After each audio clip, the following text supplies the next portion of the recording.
വളരെ ദുഃഖകരമായ ഒരു വാർത്തയാണ്. ഒരുപാട് പാരൻസിന് ഈ വാർത്ത അലട്ടുന്നുണ്ട് എന്ന് എനിക്കറിയാം. കാരണം അങ്ങനെ ഒരുപാട് പാരൻസ് മെസ്സേജ് അയച്ചിരുന്നു. നിങ്ങളൊക്കെ അലട്ടുന്ന അല്ലെങ്കിൽ അലട്ടാൻ ഇടയായ ആ പ്രധാനപ്പെട്ട കാരണം എന്ന് പറയുന്നത് ആ വാർത്തയുടെ തലക്കെട്ട് തന്നെയാണ്. പാല് തൊണ്ടയിൽ കുടുങ്ങി കുഞ്ഞ് മരിച്ചു. ആ തലക്കെട്ടാണ് നിങ്ങൾ അലട്ടുന്നത്. നിങ്ങളൊക്കെ ആ തലക്കെട്ട് കാണുന്ന സമയത്ത് നിങ്ങളുടെ മനസ്സിലോട്ട് എന്താണ് വരുന്നത്? എൻ്റെ കുഞ്ഞും പാല് കുടിച്ചതിന് ശേഷം പുറത്തോട്ട് കക്കി വരാറുണ്ട്. അങ്ങനെ കക്കി വരുന്ന സമയത്ത് എങ്ങാനോ ആ കുഞ്ഞിൻ്റെ തൊണ്ടയിൽ അത് കുടുങ്ങി പോകുമോ എന്നാണല്ലോ നിങ്ങൾ അലട്ടുന്നത്.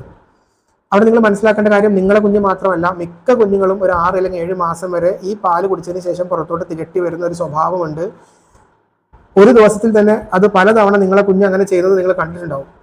പക്ഷെ നിങ്ങളൊന്ന് ഓർത്തു നോക്കി പറ, അങ്ങനെ ഒരു ദിവസത്തിൽ 5ഉം 10ഉം തവണ ഇങ്ങനെ പുറത്തോട്ട് പായ ചെറിയ രീതിയിൽ തികട്ടി വരുന്ന ഒരു കുഞ്ഞ് എത്ര തവണ ശ്വാസം കിട്ടാതെ ബുദ്ധിമുട്ടുന്നത് അല്ലെങ്കിൽ കളിക്കുന്നതായിട്ട് ശ്വാസം കിട്ടാതെ ആവുന്നതായിട്ട് നിങ്ങൾ കണ്ടിട്ടുണ്ട്? നിങ്ങൾ കണ്ടിട്ടുണ്ടാവില്ല അല്ലേ? കാരണം അത്ര കോമൺ ആയിട്ടുള്ള കാര്യമല്ല. കുഞ്ഞ് പാല് പുറത്തോട്ട് തികട്ടി വരാറുണ്ടെങ്കിലും അത് കുഞ്ഞിന്റെ തൊണ്ടയിൽ കുടുങ്ങിയ മരണത്തിലോട്ട് നയിക്കുക എന്നുള്ളത് വളരെ വളരെ അപൂർവമായി സംഭവിക്കുന്ന ഒന്നാണ്. ഈ വാർത്ത തന്നെ മുഴുവനായി കണ്ടാൽ നിങ്ങൾക്ക് ആ കാര്യം വ്യക്തമാവും. ആ വാർത്തയിൽ എന്താണ് പറയുന്നത്?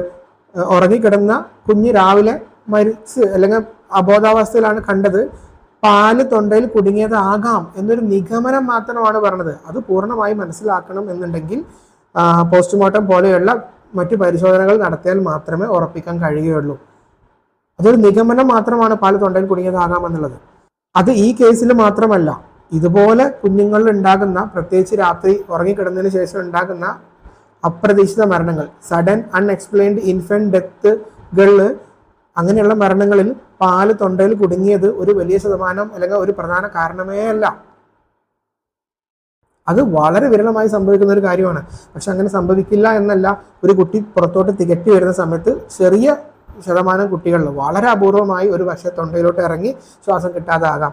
അപ്പൊ വളരെ അപൂർവമാണെങ്കിലും അങ്ങനെ സംഭവിക്കുന്ന സമയത്ത് അത് സംഭവിക്കാതിരിക്കാൻ, അങ്ങനെ പാല് തൊണ്ടയിൽ കുടുങ്ങാതിരിക്കാൻ നിങ്ങൾ എന്തൊക്കെ ചെയ്യണം, അഥവാ തൊണ്ടയിൽ കുടുങ്ങിപ്പോയി കഴിഞ്ഞാൽ അത് നിങ്ങൾ കണ്ടു കഴിഞ്ഞാൽ എന്തൊക്കെയാണ് കുട്ടിക്ക് ചെയ്തു കൊടുക്കേണ്ടത് എന്നുള്ളത് വളരെ വിശദമായി പറയേണ്ട ഒരു കാര്യമാണ്. മാത്രമല്ല, അത് പറയാൻ വേണ്ടി ഒരു കുട്ടിയുടെ മോഡലും അതോടൊപ്പം ബോർഡൊക്കെ വേണ്ടതുണ്ട്. അതുകൊണ്ട് തന്നെ ആ ഒരു കാര്യം വളരെ വിശദമായി ഈ ഫ്രൈഡേ തന്നെ ഞാൻ നിങ്ങൾക്ക് ആ വീഡിയോ ചെയ്ത് അപ്ലോഡ് ചെയ്യാം. ഇപ്പം അത് ചെയ്യാനുള്ള കാര്യങ്ങൾ എൻ്റെ കയ്യിൽ മോഡലും അതുപോലെ ബോർഡൊന്നും ഉള്ള സ്ഥലത്ത് അല്ലാത്തതുകൊണ്ടാണ്. അപ്പോൾ ഫ്രൈഡേ നൈറ്റിൽ ഞാൻ അപ്ലോഡ് ചെയ്ത് ആ ഒരു കാര്യം നിങ്ങൾക്ക് ക്ലിയർ ആക്കി തരാം. പക്ഷെ ഇപ്പം ഇങ്ങനെ ഒരു വീഡിയോ ചെയ്യാനുള്ള കാരണം, നിങ്ങൾ ഈ പാല് തൊണ്ടയിൽ കുടുങ്ങും എന്നുള്ള ആ ഒരു കാര്യം മനസ്സിൽ വെച്ച് ഭയപ്പെടാതിരിക്കാൻ വേണ്ടി മാത്രമാണ് ഇത് ചെയ്യുന്നത്. അപ്പോൾ അത് നിങ്ങൾ മനസ്സിലാക്കുക. പാൽ അങ്ങനെ തൊണ്ടയിൽ കുടുങ്ങി പെട്ടെന്ന് മരിച്ചു പോകുന്ന ഒരു അവസ്ഥയൊന്നും അല്ല. പക്ഷെ എന്നിരുന്നാൽ പോലും അങ്ങനെ സംഭവിക്കുമ്പോൾ എന്ത് ചെയ്യാമെന്നുള്ളത് അടുത്ത വീഡിയോയിൽ ഞാൻ ക്ലിയർ ആക്കി തരാം.